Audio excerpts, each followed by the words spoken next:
Hello and welcome to Jeremy's Yorkshire Allotment Adventures on, a very bright morning here on the allotment. I've been down really early this morning and by gum it was cold. I even had my hat on. Anyway, I've been working a little bit here and working out what today's show can be all about. Because some days, you know, it comes naturally and other days you really have to think about what I can show you. Well, today is all about turning green tomatoes red, hopefully. There's many different methods. I'm going to look at just one of them today and possibly another one as well. Shall we say 2 ways of ripening your tomatoes? So sit back, relax. I hope you've got your cuppa, put your feet up and enjoy today's show.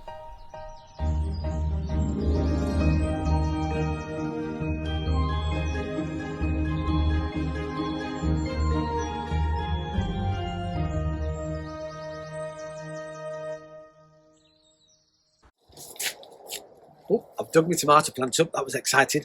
Now, what I'm about to say is obviously not based on any fact. It's all about gardening and word of mouth, passed down through generations. It's not scientific, but does it work? Because I've never tried it myself. I've talked about it in the past. And, I'm going to have an experiment. 3 different ways to ripen your tomato plant. Now, this is one of my tomato plants. Look, here we are. And what I love about this one is it's got some tomatoes on, and I'll just very carefully, if I can, show you, that are ripening very nicely, and some tomatoes that aren't ripening at all. And because it's coming towards the end of the season, I need to work out how I can ripen the tomatoes on this particular vine. Now, it's got lovely, beautiful long roots, and they, of course, were in the ground, being well watered. So, this one, believe it or not, is going into my shed, because one of the methods talked about is that you just hang your tomato plants, your vines, upside down in a shed, greenhouse, a room. It doesn't have to have light to it, and it will help quicken the ripening of your tomatoes at the end of the season, so long as they're not attacked by frost. Now, the warmer the place is, apparently, the quicker your tomatoes will ripen, so you really need to keep an eye on them, because obviously you don't want to be over ripened. So I'm going to give this a go. I'm going to go and hang this now in my shed. It has some light in it. It's where I store my grass cutters and all my tools, my gardening tools. So it's going to be happy in there. And we'll keep an eye on this over the next week. So I'm off to my shed. And then we'll talk about a different method.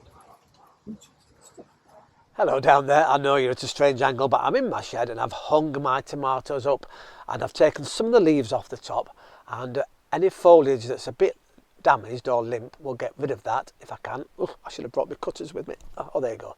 And so we take all those off, take all the leaves off, because we now want all the nutrients that's left in the vines going into our tomatoes. So we're popping back here over the next week and seeing how quickly, if at all, that these ripen. Particularly interesting is this bunch here, because they are totally and utterly green. I'm very lucky. I have a friend who has an apple tree, and unfortunately it's been affected by wind, so some of it actually has fallen down, but they have the most glorious eating apples. Now, why am I talking about apples when we're actually talking about ripening tomatoes?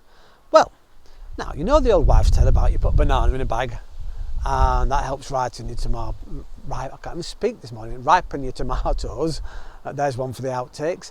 And apparently, I was talking to an old guy the other day, and he said he uses apples to ripen tomatoes. You pop them in a brown paper bag. Why it's a brown paper bag, I don't know. I don't have any brown paper bags, so I need to go and find a brown paper bag from somewhere, and you can ripen your tomatoes. So that's the 3rd way, or 4th if you can't put in bananas in bags too. And they taste absolutely delicious. I think I'll have the small one. Why not, eh? Oh, there's a variety of apples called Brabham, and one of my favourite apples at all time. This is a little, very crispy, toughish skins, but nice, but really light and fluffy inside. Oh my goodness, tasting. I'm sorry, this is crunching everywhere, isn't it? Fantastic. Who knows? Happening tomatoes with apples. It may or may not work.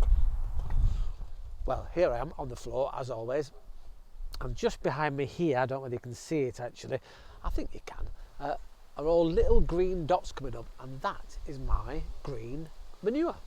So that's going to grow. It's coming really fast actually. It's only been down a week, and because I've had some rain, obviously, and we've had the sunshine, it really likes it, and that will be able to be eventually just turned back into the soil. And this is going to go all over the allotment eventually, because as I said, most of this surface here will be clean. Green manure. Who knew? Agapanthus doing really well. Do you remember I moved it? And next to it actually is my little bay leaves, my little bay plant, and they're coming on really well. It went a bit dodgy at one point, but it's coming back now. And well, it's lovely out here today. Blue skies and everything. Well, I'm in the polytunnel now, and this is where I've been growing most of my tomatoes.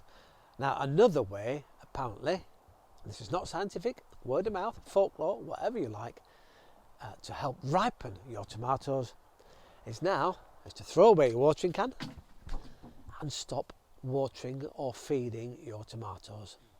This, apparently, will scare them into action. They panic. They start searching for deeper water, more water.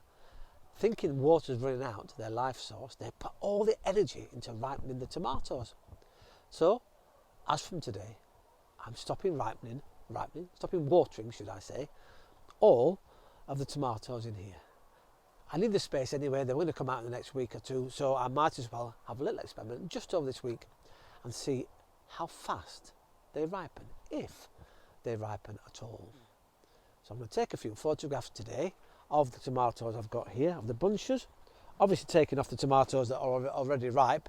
It's a bit daft leaving the ones that are ready to be picked, and there are quite a few still to be picked here. What I've got to be careful of is looking out for any diseases on the plants. And oops, that is a leaf off my cucumber, whoops. And well, pick all the nice tomatoes. Now, the thing about some of the tomatoes, they are splitting. If you catch them in time, you're fine. But if there's any mould at all on your tomatoes, get rid of them. Throw them in a normal waste bin and just get rid of them, because, well, that mould can be quite dangerous to humans. So don't eat any tomatoes that have gone a bit funny and mouldy. Don't even think you're going to pop them in a sauce and think, oh, that'll be fine, it'll be all right. No. Get rid of the mouldy ones. And if they've been near any others, wash them first. Another method, apparently, of ripening tomatoes is just to take a bit off the vine and just lay them flat on a surface. Obviously it has to be a warm area. Now these have been in my greenhouse for over a week and they've not ripened. In fact, they're starting to shrink a little bit because of lack of water, which is not surprising really. So I don't know whether that's experiment work. Maybe they need a little more stem to go with it, to keep the moisture in that obviously, and then allowed to ripen. I'm not sure.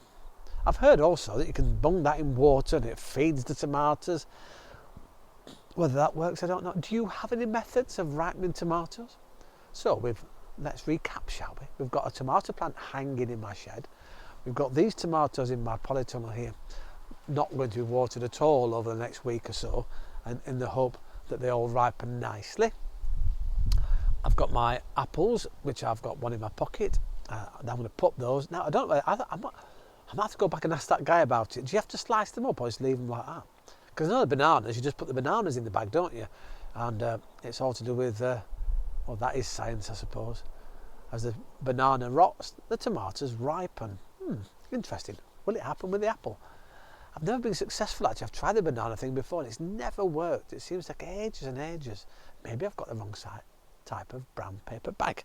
So yes, just laying tomatoes on the side, and in the end, of course, we're back to the chutney. Well, here I am inside my polytunnel, and soon not to be polytunnel here, so this will be open to the elements.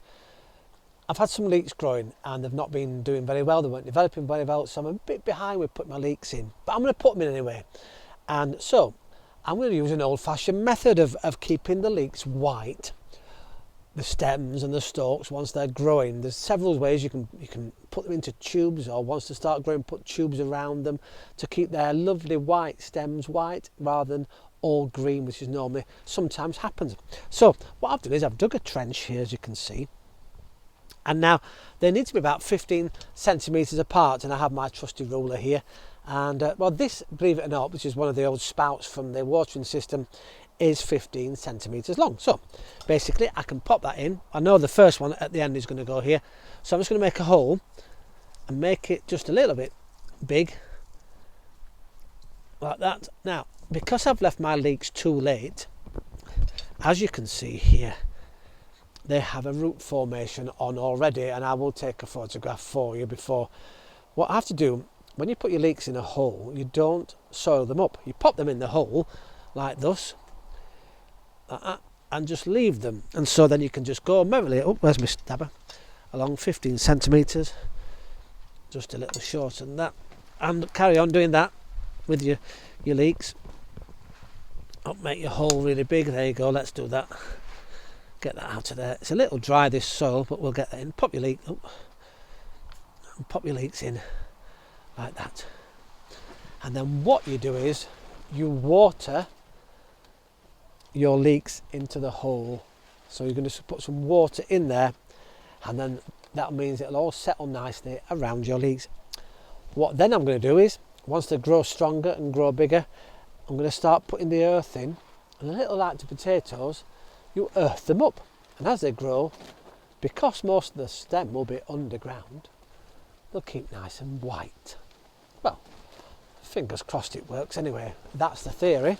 So once again, thank you very much for watching Jeremy's Yorkshire Allotment Adventures. It's great to have you on board. Hello to all the new subscribers.